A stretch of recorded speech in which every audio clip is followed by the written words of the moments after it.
So akong balikan nga ang gihimo sa PGMN pinaagi sa ilang founder o mga kaubanan, nagpreparar sila mga higala o production nga 90 minutes matod pa mga kagalaan og naa diha ang ilang expose batok mahigala ni Martin Romualdez nga mao mahigalay pinaka-mastermind sa flood control project. Straight to the point. Kung naatanan diha,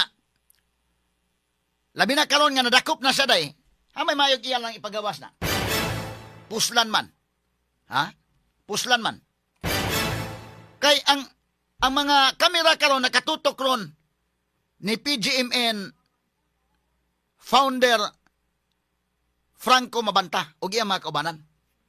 Ba't kung mugawas ni maong video, mahimo ang mugawas ni maong video batok ni Romualdez, mahimo nga mapuhalan kining entrapment operation. Pwedeng mapuhalan, pwedeng maduha. Mabahin ang atong atensyon day. Di ara mahigalang entrapment, muhisgot as entrapment, muhisgot sa tanga. Di ada gyud anomalya si Martin o kompleto man din sa mga dokumento. Mao day ni nga hadlok sa si Martin mahigala mo bayad sa siya. Kay kini mga kiglaang pagpangilkil nila matod pa sa aligasyon. Although balikon ako, as of this time they are still presumed innocent until proven guilty. Kinisa si Mabanta mahigala because they are invoking nga na-sit up la sila. Pero ang NBI miingon entrapment yun o doon na ebidensya. Sa pagkakaroon mahigala atong gituuhan asa ang ebidensya.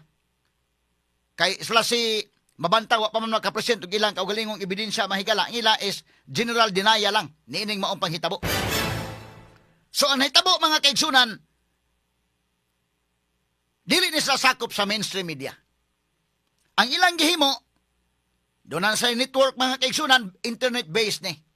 So doon mga anchors, matik up sa sila mga issues, mga sukit di paminaw, labot sa politika o guban pa. Unya, nahitabo mga higala nga doon ay problema sa nasod, kini-legitimate ning ilang issue. Muna nga, o panalitan, mugawas ni mga higala nga maong video nga 90 minutes. Atong itatar ni nga, lahi ni nga video. Legitimate man sa nga video mga kagalaan. Og tinuod nang doon ang ebidensya batok ni Romualdez, ato sa natukion mga kagalaan. Ha? Mas may mapagawas sila na, niya atong hagiton si Senator Ping Lacson, og iya ba nang i-trigger iyang investigation labot anaday. Ha? Kay naman kuno, kumplito man sila mga higala. Puslan man nga gidakop na mo karon, asa may maayog inyong ipagawas na. Straight to the point. Buhan mabahin ang atensyon sa publiko. Maduha na ang atong atensyon ani. Diapay entrapment, diapay kang Romualdez gyud nga mao'y main nga hinungdan. Ha? So kining ilang style, kung atong tuuhan ng NBI, naghimo na sa production na ang mga anomalya, pero ila mga higalang gihulga si Romualdez nga kining maong production na mo ready na ni para i-post, ready na ni for airing, but mahimo ning mapugnan kumuhatag kag 350 million. Straight to the point. Ako asang kwartaha day no. Kuyawa sa nang kuana eh. Lingo-lingo man sa tanistor kana kung tinuod ha. Kaya naa magikwartang involved. Unsa man ni paglusot nila karon nga naa magikwarta nga nakuha. Unya naa man gyud si Mabanta, nasakpan man gyud mga kigalaan nga nidawat sila sa kwarta sa mali-malitang kwarta. Unya kini mo transaksyon gabi man ni nahitabo indekin. Straight to the point. Unsa man transaksyon na mo kantidad 75 million imong himuon sa gabi iday. Bisag mo palit kag kondom, palit kag yuta, palit kag kuan, may office hour na at ugma puhon na lang nito tiwason. Kanang adlaw, kanang office hour. Ba't kining gabi mga higala kada daan nga gihimo ang transaksyon na ng gabi medyo makaduda yun. Kini ato ha, way pabor-pabor nga analysis ni mga kaigalaan. Irregular kanang transaksyon nga himuon anang gabi dako. Unya, ang paghatag sa mga higala cash yun kwarta. Dili yun inday kanya yung manager's check ba? Manager's check ba ka, ana? Kaya aron nga, dili na ka magdala, kadakuan ang kwarta, 75 million. Tulo ka malitang kwarta, Jesus, ginuo ko kang ngilngig, ana. Tulison pala mo hinoon anang kalakiha, inig magdada ka ng kwartahan, istor.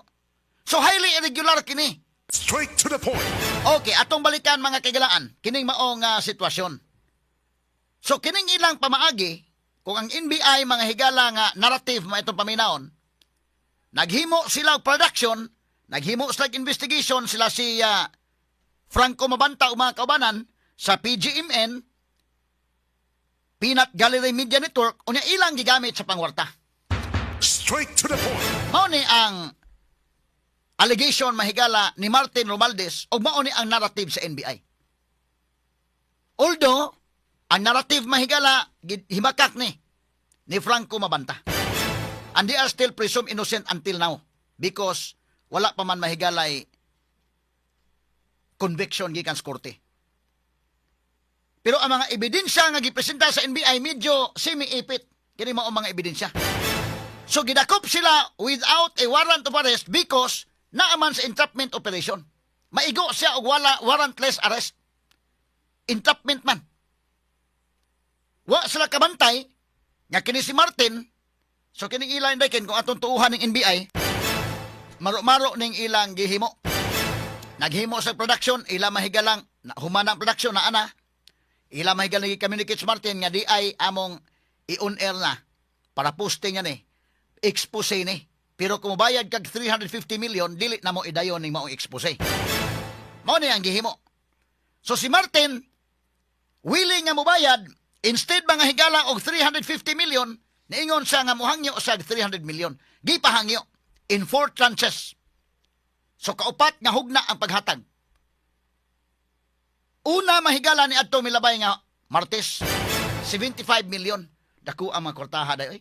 Kana daan questionable daan ba nga kani way pabor-pabor ha. Klaro-klaro lang analysis ba. Kanang transaksyon himo og gabi bisag legal pa na nga transaksyon day. Mo na dakong question, unsa ditong transaksyon na kung dili na mga kagalaan entrapment kung set up na nga operation. Kung gi-set up sila indaykin nganong gabi masad nganong sa mga transaksyon nga gabi. Ug mupalit kag yuta ni store palit kag gabi anang inana kantidad kwarta ingon juga ug lang kana ato lang itunong na banking hours. Ha? Ug mupalit sa kay inana kadako nga kantidad mag-manager's check na sa kaindekin. Buhan ang transfer ba o dunay cash gamay then ang manager's check na dayon uban. Kadakuan ang kwartaha mga kayo. Malita ko gisudlan. Tulo ka malita. Ang gisudlan sa 75 million kay kaupat man nila i-deliver. So, na-entrap sila. Pero nga man lagi lang si Martin Romualdez po nisugot man sa dana. Sa tupanaan sa gikahadlukan si Martin giday. Straight to the point. Kaya pa, sindan ko si Martin, matod pa sa nakuha ang report, sindan na siya mahigala og teaser, doon ay patikim gamay ba? O, di o? Sumurag na kuyawan si Martin, ay, delikado man ang kalakiha. Labi na ang ombudsman, mga kagalaan kay under investigation si Martin Romualdez. O bugawas ang mga video. So, aron nga di mo gawas ang mga video, willing si Martin muhatag o kwarta. Maro-maro day po si Martin, kay pag ingon na sa willing kumuhatag kwarta, gisakay-sakayan na sa day niya indekin, nag-abot yun ang mga maro. Kung kana atong tanawon ba nga atong paminawon ang narrative sa NBI ba? Kay sako na lang gingon, highly questionable man ang gabi ika nga mag-transact anang kadako ang kwarta. Wa pa kay ko kadungog day na malit og kundo, na malit og sakyanan. Palit kag sakyanan, di mapudpuding palit kag sakyanan ang gabi eh. Iyanan ang kagabion nga, lawom ng kagabion. So doon nagi kakulian. Unya, plus kini pang mga ebidensya sa NBI. Kinis Martin po, maro sa diay. Di sa di mo madali kapindaon sa Martin dahil kay maro sa kurang daan. Kana ka lang gani iyang, kato iyang statement lang gani mahigala labot sa korupsyon. Inga mga sangap, wa man ko na sa takluban, wa ko na mga projika. Ha? So anticipated din niya daan eh. Bahala nito mga congressman dito kuban niya, mga bulyaso mo ba sa ako di? Agita na katawa mahigala. Advance kayo mahigala si Martin. So pag tawag pa, gitagaan ng teaser matod pa sa allegation, kuyawan si Martin, hangyo siya, pero ni kontak sa NBI nga iyang ipa-entrap. Kining founder sa PGMN o mga kaubanan kay gipangayuan sa kwarta. Asos. Operation ng NBI mga sukit paminaw ang gika-istorya dahil nila mahigala ni Franco Mabanta di na di ay mahigala tao ni Martin Romualdez na nagtuos nagtao ng Martin Romualdez. Taga NBI na may minister. So may pagkato mga tubang ninyo diha. Kay permirong meeting nila anang adlawng Martes mga sukit paminaw. Dito man sila mag-meeting mga higala sa Makati Hotel. Pag adto na sa Makati Hotel, ang ilang gikamiting yun, si Mabantag yun ay. Si Mabantag yun. Dili gid ingon mahigala ba nga founder sa kuan na. So sila nag-meeting. Pero ingon sa Mabanta nga adto ihatag sa Pasig Country Club. Tuat sa Jamie nagpaabot dito. So kamao sa gid mo kanday, wa na dawata diha dapit sa kana nga hotel. Wa ipaadto pa dito. Unya naay tao sa dito nga mo imo dawat sa kwarta. Pero sila na si Mabanta tuwa po dito sa Pasig Country Club na aslay usa ka room dito. Nga dito sila mahigala sa pagdawat sa kwarta, dire sa gawas nga tulo ka malita, gida dito makaigalaan sa function room nga tuwa nagpaabot ang si Mabanta og iyang tulo ka mga duha ka mga kaubanan, tulo sila kay nisugat sa kwarta mahigala duha man. Dakop dayon pagkahuman. Mao ni anay tabo sa entrapment operation. So katawas Martin Romualdez ni kalikiray dakpan lagi mo.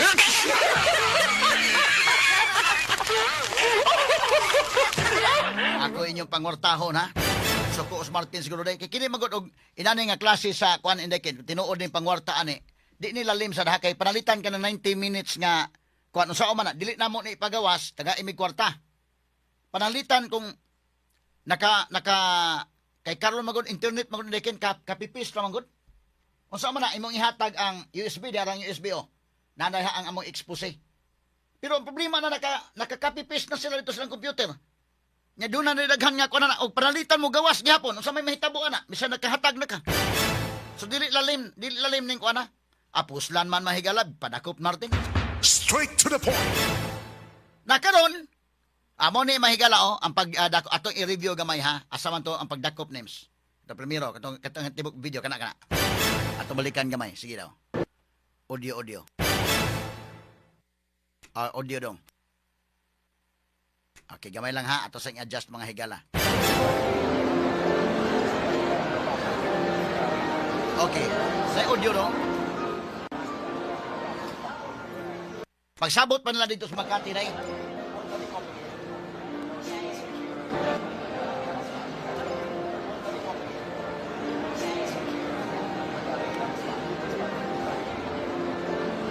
wa sa magdahom nga ikasabotan taga NBI na di ay nagtuo sa bagman ni Martin.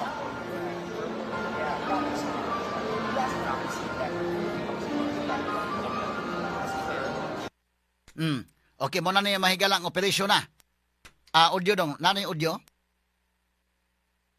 Sige ko no. Mo na ni anduha nga nagpaabot kay Jimmy man og kwan. Mo'y papaabot mga sukit ti paminaw dito sa gawas nga bahin. Kay ang iya mga kaubanan may gala 5 man sa tanan dakpan. So ang founder plus 4 nga mga nadakpan. Asa man ning audio ani dong? Makakuha ning audio? Walay audio ra? Sige. Okay, so mo na ni mga kagalaan na videohan ni sa NBI. So naa si Jimmy og kining usa nga kauban niya nga mo inisugat didto mga sukit ti paminaw. Paghuman og kuan sugat nila mga kagalaan. Si Sirano o si Gallardo mo ni dawat. O niya, pagdawat pa, gida, kining maong malita, ngadto na mahigala sa ilang, kuan, dito na sa ila mga higala. Function room. Ay,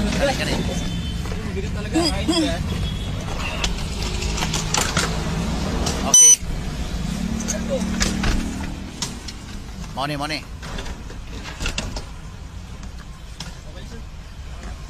Mano yung pagtawag cellphone dong, no? Just mga nang Para mo, mali-malita. Magbela ka.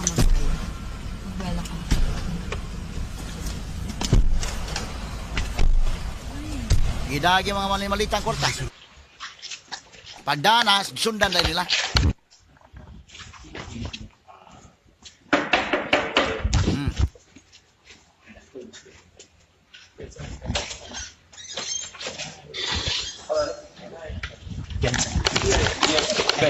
Everyone inside. Face the wall. Everyone face the wall. Hands on the wall. Ate Ward, Meron ako. Nakon. para nyo na sir. Huwag yung sakpan yun. Magani po.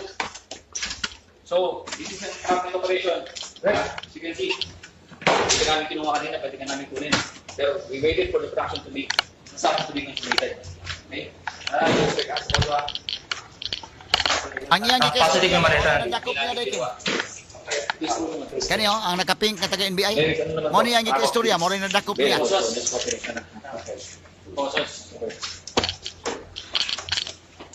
Dakpan, Franco Mabanta. Sino yung isang nagpamanggap ito si Jimmy? Dalawa. Dalawa.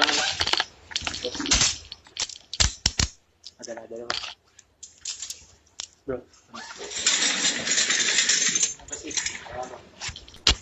Okay, mo ni hitabo ka mahigala. Napusas gud sila.